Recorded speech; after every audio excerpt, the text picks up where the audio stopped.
video we shall be talking about the Hynek Scale for extraterrestrials, the close encounters, and also the UFO incident in Brazil, the Sao Paulo, Brazil incident. Right, so we'll get straight into it today, I think. Right. Oh, sorry, a quote by Paul Hellyer as well. Right, basically the situation was that on the 19th of May 1986 in the Sao Paulo district of Brazil, several objects were seen on the radar screen, and 6 jets were scrambled to intercept these objects, 3 from one base and 3 from another. These were F5 interceptors and Mirage 3 interceptors. At the time, the Mirage 3 were one of the top interceptors in the world because of French aircraft design. The witnesses were military pilots and radar operators that seen the screen. So the jets had been scrambled, that had ground radar and also the aircraft's radar locked onto these objects, so they had both ground and air radar. One of the F5 pilots noticed a bright reddish whitish object which turned colour to a greenish and then back to a reddish orange colour, and that flew past his aircraft. A Mirage pilot had 10 to 13 objects on his radar screen, and they were 20 miles ahead of him, and seconds later they were 2 miles behind his aircraft. So they covered some speed. Basically, the Brazilian Air Ministry confirmed this incident. They didn't say, "Oh no, it's a flock of birds," like it usually happens. They confirmed it. And it's interesting to note that the spokesperson, actually, this is what he said: radar is not subject to optical illusions. Radar echoes are due to solid objects or massive clouds, which were not present that night. So he's saying the clouds weren't present that night, and the radar doesn't look at or see false objects like a wispy clouds. So that's that one. These will be short because you need to do your research about the information, and these are just short. Go on the websites, go on YouTube. There's lots of information about this site, and all the cases I'll cover, because it's huge, and there's a lot. I'm just skipping over them to let you know some of the quick facts about it, so you can go and look further on. Right, we'll look at the Hynek scale now. This was Professor J. Allen Hynek, who, as we've seen in previous videos, was a member of Sign Blue Book. He was a skeptic at first, and then he became a believer. And he did 3 close encounters. It was expanded on later on, which we'll cover in this part. So we'll get into it. I'll stop rambling on and get into it. As you know, I do ramble a bit. Right, close encounters of the first kind. Visual sightings of a UFO seemingly less than 500 feet away that shows an appreciable angular extension and considerable detail. So this is just basically a sighting. Close encounters of the second kind. A UFO event in which a physical effect is alleged. This can be interference in the functions of a vehicle or aircraft, or electronic devices such as your phone, anything else. Oh, sorry, I do apologise. I'm back. I do apologise. That how unprofessional of me. That was my better half. Right, anyway, the Hynek scale, we're on the second kind, close encounters of the second kind. We've just gone into that. It was technological devices that were affected. Also, the way animals react as well. You know, like dogs or cats can sense things there. Perhaps they can sense them there.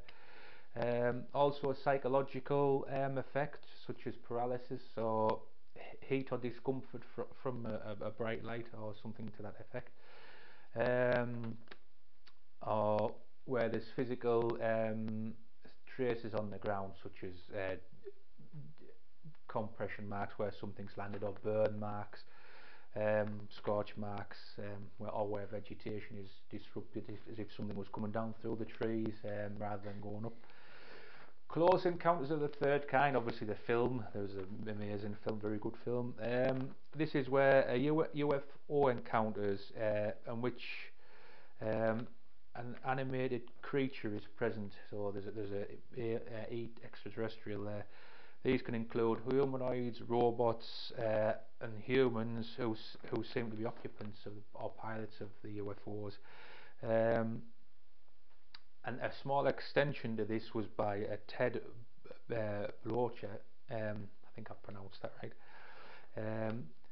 in which A, the entity is observed only inside the UFO, B, an entity is observed inside and outside of the UFO, and C, an entity is observed near to a UFO but not going in and out.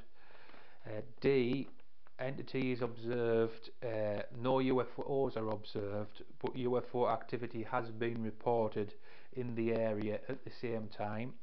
And E, an entity is observed, no UFOs are observed, and no UFO activity has been reported in the area at the same time.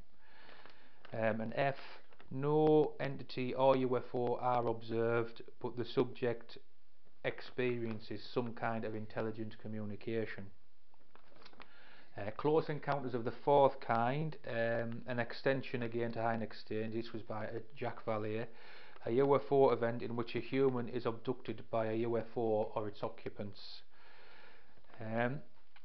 Close Encounters of the Fifth Kind, again an extension of Hynek Scale.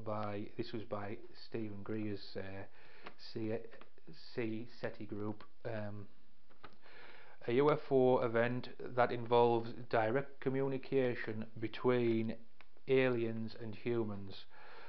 Though conscious, voluntarily proactive humans initiated cooperative communication with ET intelligence. Close Encounters of the Sixth Kind, death of a human animal associated with a UFO sighting, so human animal mutilation.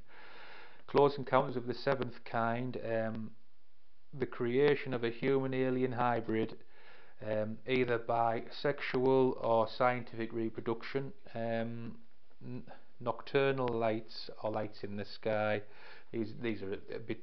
These aren't actually part of the Seventh Kind. Nocturnal lights in the sky, daylight discs, UFO seen in the daytime, generally having discoid or oval shapes, radar, visual and UFO reports that have radar confirmation. So there's various different types of encounters between them. I think that basically covers a wide range of encounters. Some maybe secret aircraft, I think, or misinterpretations, like a lot of, 95% are misinterpretations of rational objects or rational explanations. Anyway, quote of the day is by Paul Hellyer, the former Canadian Defence Minister in 1963 to 67, and he said, "The reality is that aliens have been visiting Earth for decades and probably millennia, and have contributed considerably to our knowledge." So he possibly in the know. I mean, it's a need to know. Would he need to know? I think he probably would. So yeah, just have to wait and see if disclosure ever happens. On that note, it's my thoughts of the day. The Brazilian UFO, I think the Brazilian government, Air Force, etc., obviously looked into it. They didn't come up with any crazy events that they said it was mass hallucination, the radar gear was playing up, pilots were drunk or on drugs while they were flying the fighters like usually do.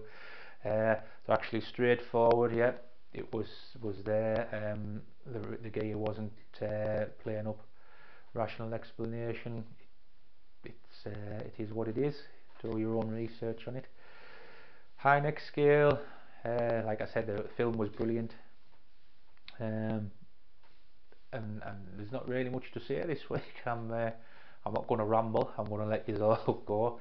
So I've got something else, another video to do, and also hopefully in the next week or two, hopefully somebody will be coming to help me. He's a professional. He's Professor Ulysses Egypt. He works for NASA, the Nuts and Screwballs Association, and he's going to come and give some of his feedback on some of our case studies. He'll probably put a different light on proceedings. Right, anyway, if you like the video, consider subscribing, hit the like button, and all for me is to say is good night, God bless, and be safe. Thank you.